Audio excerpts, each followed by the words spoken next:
Usai menjalani sumpah kewarganegaraan pada Senin malam kemarin, maka dapat dipastikan nama 3 pemain diaspora terbaru akan menjalani debut mereka pada laga antara Timnas Indonesia berhadapan dengan Timnas Australia.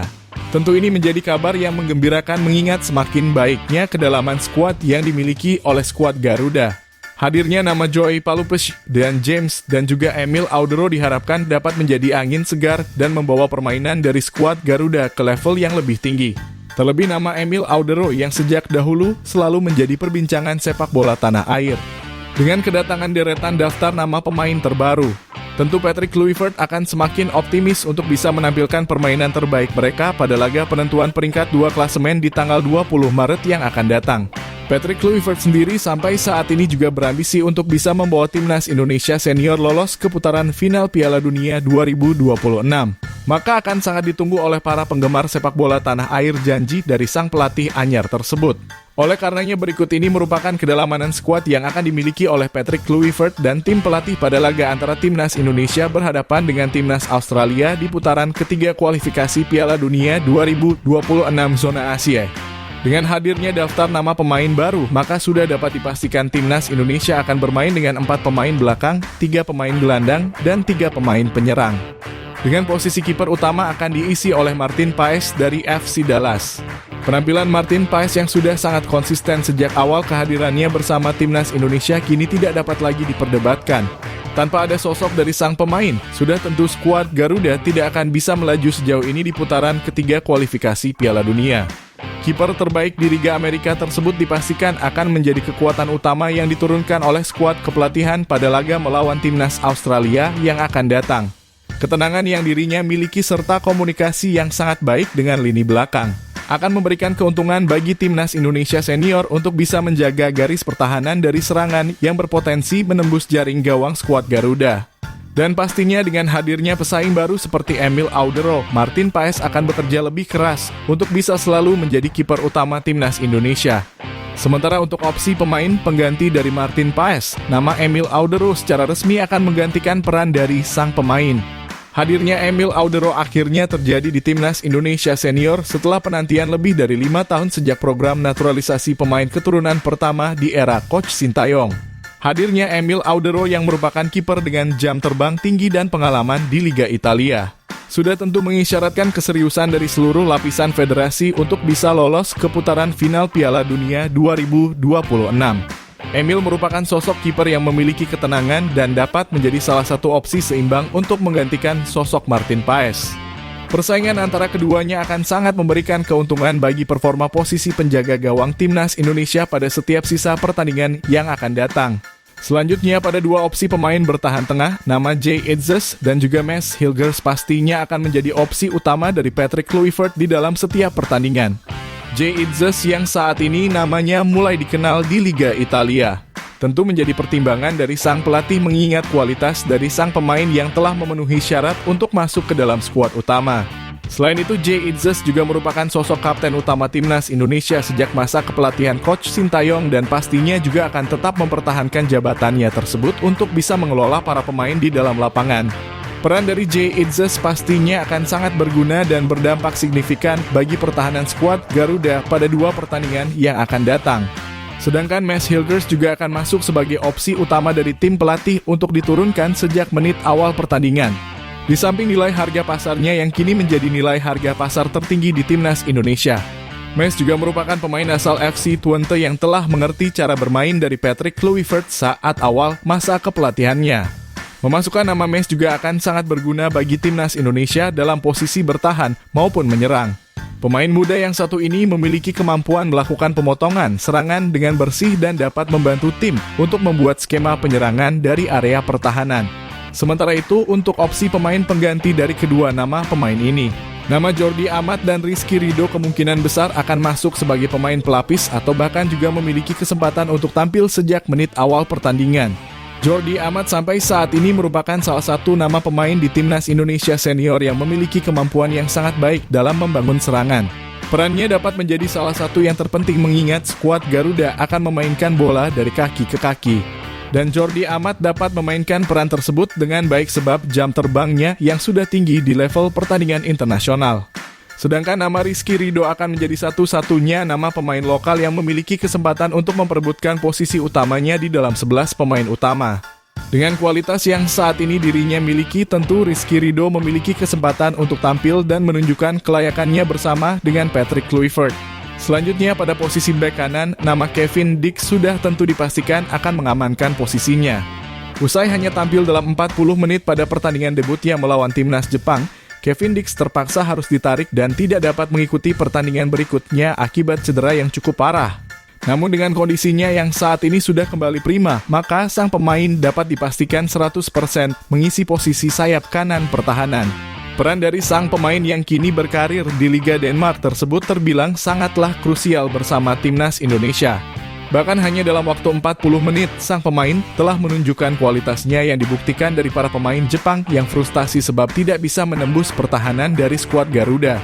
Tentu hadirnya kembali Kevin Dix melawan timnas Bahrain dan juga Australia yang akan datang akan menambah kekuatan dari timnas Indonesia dalam sektor pertahanan sekaligus penyerangan. Dan untuk opsi pengganti dari sang pemain, nama Sandy Walsh tentu akan dipersiapkan oleh sang pelatih untuk masuk pada babak kedua.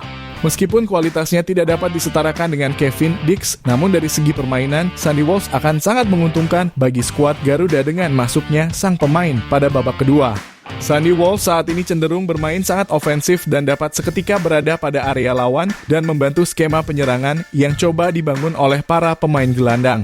Hadirnya sang pemain pada posisi banyak pemain lawan yang kelelahan akan sangat berguna untuk memberikan keuntungan signifikan bagi skuad Garuda. Sedangkan pada opsi sayap kiri pertahanan, tentu nama Calvin Verdong akan masuk sebagai pilihan utama dari Patrick Kluivert di dalam setiap pertandingan. Penampilannya yang sangat konsisten bahkan selalu disebut oleh tim lawan yang membuat mereka kesulitan untuk bisa menembus tembok kokoh dari pemain asal kasta tertinggi Liga Belanda tersebut. Sejauh ini Verdong juga masuk ke dalam daftar nama pemain yang paling banyak berlari di dalam lapangan. Produktivitasnya di dalam lapangan, baik dalam proses bertahan dan juga menyerang sangatlah berguna dan berdampak signifikan bagi permainan skuad Garuda. Hadirnya Calvin Verdong pada laga melawan timnas Arab Saudi pastinya akan menjadi modal berharga bagi lini pertahanan timnas Indonesia. Sementara pada babak kedua, nama Dean James memiliki kesempatan untuk bisa tampil debut sebagai opsi pertama tim pelatih di dalam pertandingan. Hadirnya Patrick Kluivert pastinya akan membuat posisi dari Pratama Arhan tergeser oleh kualitas dari Dean James yang dapat dengan efektif di dalam penguasaan bola. Hadirnya pelatih baru di dalam skuad Garuda tentunya akan membuat sang pemain kembali mendapatkan jam terbang yang jauh lebih tinggi dan dapat kembali menunjukkan kelayakannya bersama timnas Indonesia di kualifikasi Piala Dunia. Selanjutnya pada posisi gelandang timnas Indonesia, Patrick Kluivert akan memasukkan nama seperti Tom Hay, Joey Palupesik, dan juga Marcelino Ferdinand. Meskipun klub yang saat ini dibela oleh Tom Hay sangatlah buruk di level liga, namun penampilan dari sang pemain terbilang sangat baik dan tetap konsisten pada kualitasnya. Sang pemain tetap menunjukkan bahwa dirinya merupakan sosok gelandang yang memiliki ketenangan dan memiliki visi permainan di atas rata-rata yang dapat membantu tim menciptakan peluang berbahaya yang besar. Tom Hay juga sejauh ini selalu menjadi pemain kunci yang dimasukkan selama masa kepelatihan Coach Sintayong untuk menjaga efektivitas di dalam sektor tengah lapangan yang berfungsi sebagai penghubungan di dalam lapangan. Sedangkan nama Joey Palupesik kemungkinan besar akan melakukan debutnya bersama timnas Indonesia pada pertandingan pertama melawan timnas Australia di bulan Maret yang akan datang. Pemain berpengalaman yang kini berkarir di Liga Belgia akan menjadi salah satu gelandang pengangkut air yang akan memotong setiap serangan balik cepat yang akan dilakukan oleh tim lawan. Dengan postur tubuhnya yang sangat besar, maka sudah tentu Joey akan menjadi salah satu tembok kokoh di lini tengah timnas Indonesia. Dan Marcelino Ferdinand kemungkinan akan menjadi salah satu pemain lokal yang akan mengamankan posisi utamanya di dalam 11 pemain utama timnas Indonesia senior terbaru. Patrick Kluivert yang telah melihat potensi yang sang pemain miliki, juga menunjukkan minat untuk bisa membimbing sang pemain menjadi salah satu gelandang serang yang tangguh dan memberikan kontribusi maksimal di dalam setiap pertandingan. Di bawah asuhan Kluivert, pastinya Marcelino akan jauh bisa lebih berkembang dari segi permainan dan juga kedewasaannya di dalam lapangan. Sementara untuk opsi pengganti dari posisi gelandang ini, nama Ivar Jenner, Nathan John, dan Ricky Kambuaya akan masuk dalam pertimbangan tim pelatih. Ivar Jenner akan berperan sebagai pemain yang akan ikut serta di dalam menjaga aliran bola di dalam lapangan. Pemain asal FC Utrecht ini memiliki efektivitas yang sangat tinggi di dalam menjaga aliran bola yang akan dimanfaatkan di dalam skema penyerangan. Ivar juga merupakan sosok gelandang muda yang memiliki skill individu di atas rata-rata. Dirinya memiliki ketenangan yang sangat baik dan akan mampu memberikan operan matang kepada rekan setimnya di dalam pertandingan. Sedangkan Nathan John juga memiliki kesempatan untuk mendapatkan jam terbangnya bersama timnas Indonesia. Meskipun dirinya tidak mendapatkan menit bermain sejak akhir tahun 2024 kemarin, namun diharapkan kualitas dari sang pemain tidak menurun dan mendapatkan kepercayaan dari tim pelatih. Dan nama Ricky Kambuaya kemungkinan besar akan dijadikan opsi pelapis dari tim pelatih mengingat perannya yang sangat krusial di BRI Liga 1. Sang pemain sejauh ini mampu bermain efektif bersama dengan Dewa United dan selalu menjadi salah satu otak serangan dari klubnya tersebut. Dengan performa yang saat ini dimiliki oleh Ricky Kambuaya, sudah tentu dirinya memiliki kesempatan untuk bisa tampil pada pertandingan melawan timnas Australia yang akan datang. Selanjutnya pada posisi sayap penyerangan, nama Egy Maulana Fikri dan Eliano Reinders akan berperan sebagai pemain yang akan melakukan tusukan ke arah kotak penalti atau memberikan umpan silang langsung kepada pemain yang berada di depan gawang. Egy yang saat ini merupakan salah satu top skor di BRI Liga 1 sudah tentu akan dibawa dan berkemungkinan besar akan masuk sebagai pemain utama pada laga melawan timnas Australia. Sebab tentu saja jika kita melihat penampilan dari Egy Maulana Fikri di BRI Liga 1, sang pemain telah masuk ke dalam top performnya dan bahkan telah memberikan statement akan kembali berkarir di Eropa usai kontraknya habis. Dengan kualitas dari Egy yang sudah kembali, tentu ini akan menjadi modal berharga bagi skuad timnas Indonesia untuk kembali mendapatkan penyerang kreatif dan tajam di sisa pertandingan kualifikasi. Dan Eliano Reinders akan masuk sebagai salah satu sayap penyerangan timnas Indonesia pada laga ini. Penampilan Rafael Struijk yang sangat buruk di level klub dan bahkan tidak lagi dimasukkan ke dalam skuad inti usai Piala AFF kemarin membuat nama Eliano Reinders akan masuk dengan modal jam terbangnya yang cukup tinggi di kasta tertinggi Liga Belanda. Eliano merupakan salah satu pemain kecil seperti Egy Maulana Fikri yang memiliki kelincahan dan juga kecerdasan di dalam penguasaan bola. Bahkan sang pemain tidak jarang melakukan solo run dan mencetakkan gol bagi timnya di Liga Belanda. Tendangannya yang juga keras akan menjadi modal tambahan bagi kekuatan skuad Garuda Senior. Sementara itu, untuk opsi pengganti dari kedua nama pemain ini, nama Septian Bagaskara dan juga Rafael Struijk dapat dimasukkan sebagai opsi pengganti ataupun rotasi yang dapat dilakukan di antara kedua pertandingan yang akan berlangsung. Septian Bagaskara yang tampil apik dalam musim ini di Liga Domestik diprediksi akan melakukan debutnya sebagai salah satu pemain sayap. Pergerakannya yang sangat efektif hingga saat ini mampu menjadikannya salah satu nama pemain paling produktif di BRI Liga 1 dan mendapatkan pemanggilan dari Patrick Kluivert. Sedangkan Rafael Struijk dengan staminanya yang sangat tinggi akan menjadi kekuatan yang sangat berarti bagi skuad Garuda pada pertengahan babak kedua. Hadirnya sang pemain akan menjadi angin segar yang dapat meningkatkan tempo permainan dari skuad Garuda dan dapat menciptakan keunggulan lewat pergerakannya yang sangat baik dari sisi sayap penyerangan. Rafael Struijk tentu membutuhkan waktu lebih untuk bisa kembali masuk sebagai pemain utama di bawah asuhan Patrick Kluivert. Dan terakhir pada opsi penyerangan timnas Indonesia, nama Ole Romeni dapat dipastikan akan menjadi ujung tombak timnas Indonesia di bulan Maret yang akan datang.